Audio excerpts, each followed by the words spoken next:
Hello and welcome again to VW Feast. Today we're going to cook pad thai. Yummy!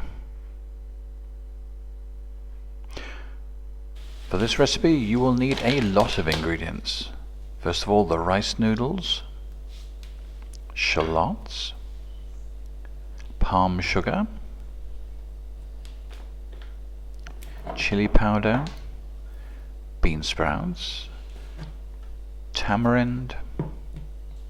Here we've got some chicken, some dried shrimps, which confusingly we found in the freezer compartment, some unsalted peanuts we've smashed to pieces, some white radish, eggs, chillies, some bean curd that's been fried, and fish sauce.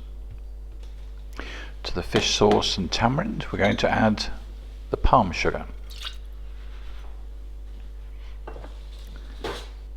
This comes in quite big chunks, so will take a while to dissolve. The VW tried to smash to pieces with a spatula, and that wasn't terribly successful.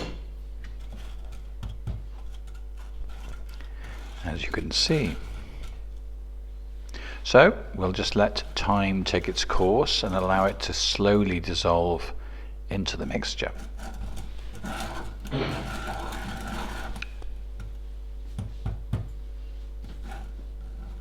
Yep, no amount of slapping that with a spatula is going to speed that up.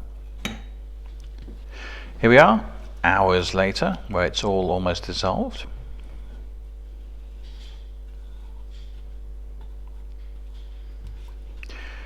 And then once we've done that, we'll put it aside. Just to remind you that pad thai is not a traditional Thai dish that goes back for centuries. This was invented back in the 20th century. Legend goes, either if you want to believe to get rid of any trace of oppressive Chinese colonialism, or just simply because you couldn't get the ingredients. But what they wanted to do is to not use rice, not use the Chinese ingredients that they considered to be meats like pork or chicken or prawn. However, over time those meats have made their way back in again because they just taste yummy. Right, the VW now puts some oil into a wok and get that oil up nice and hot. You will need either a wok or a large frying pan. This is a stir fry and there's lots of things to be stirring around. In a small frying pan you just don't have the room. In Chinese cooking they always talk about having the wok with the oil so hot it is smoking, but another way of looking at it is drop one of the shallots in. Once it starts fizzing, the oil's up to temperature.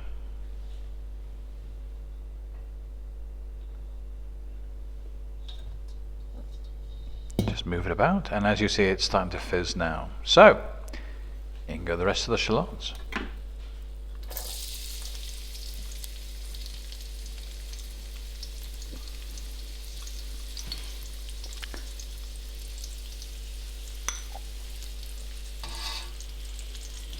And to these we're also adding the chicken, cut thinly.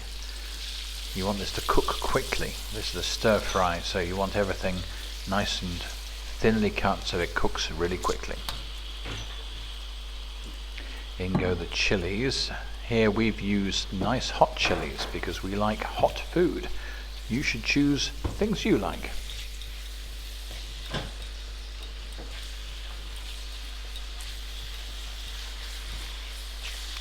Just mix that around a bit.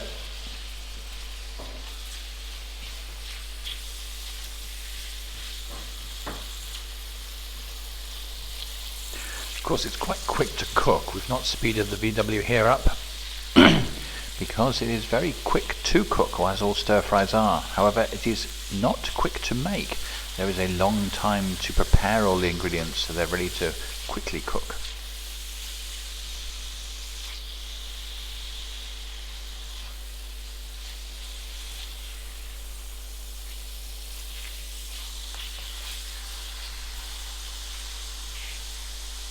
Right, now to this we're going to add the egg and then mix it through. Now we've seen egg applied to pad thai in a number of different inventive ways, even once where it almost came in a basket or a nest of egg. Very similar to how you put egg into an egg fried rice. Just crack it in and mix it round.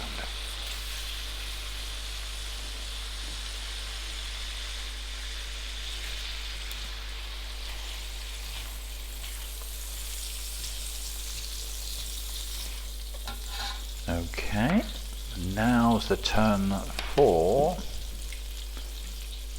a little bit more oil, and then in goes the white radish.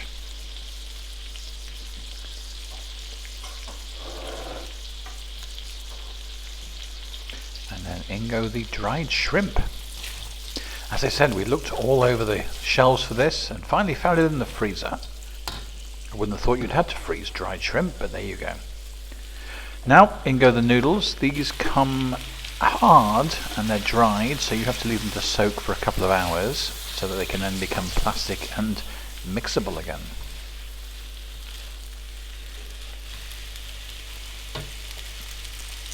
Back in goes that fish sauce tamarind sugar mixture, and just keep moving it around. You'll find your right arm becomes much larger than your left arm if you cook a lot of stir fries. A little bit of the chili powder. Again, we use hot chili powder.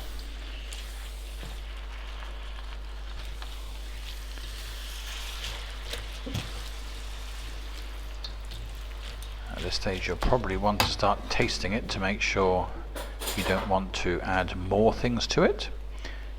It's quite difficult to take things away, but you can always add more. VW is checking the taste and we're spot on, so let's continue adding ingredients.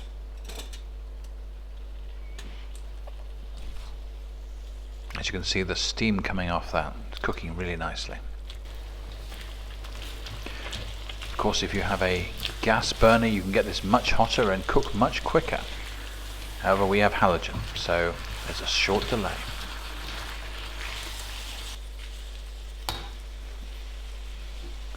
In go the bean sprouts. Obviously these go on towards the end, and then go the spring onions. Slight variation from traditional, as it would normally be chives.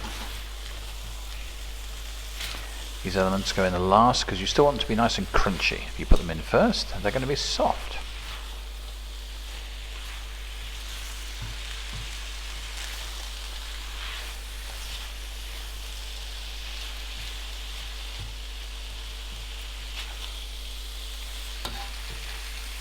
Just check the noodles now to make sure they're done. VW is trying the sophisticated Italian way and then gives up and just grabs one. You're making sure that they're still just al dente. And also keeping an eye on that flavour. Do you need to add a little bit more salt or something else? Who knows? In goes the bean curd. Last few turns.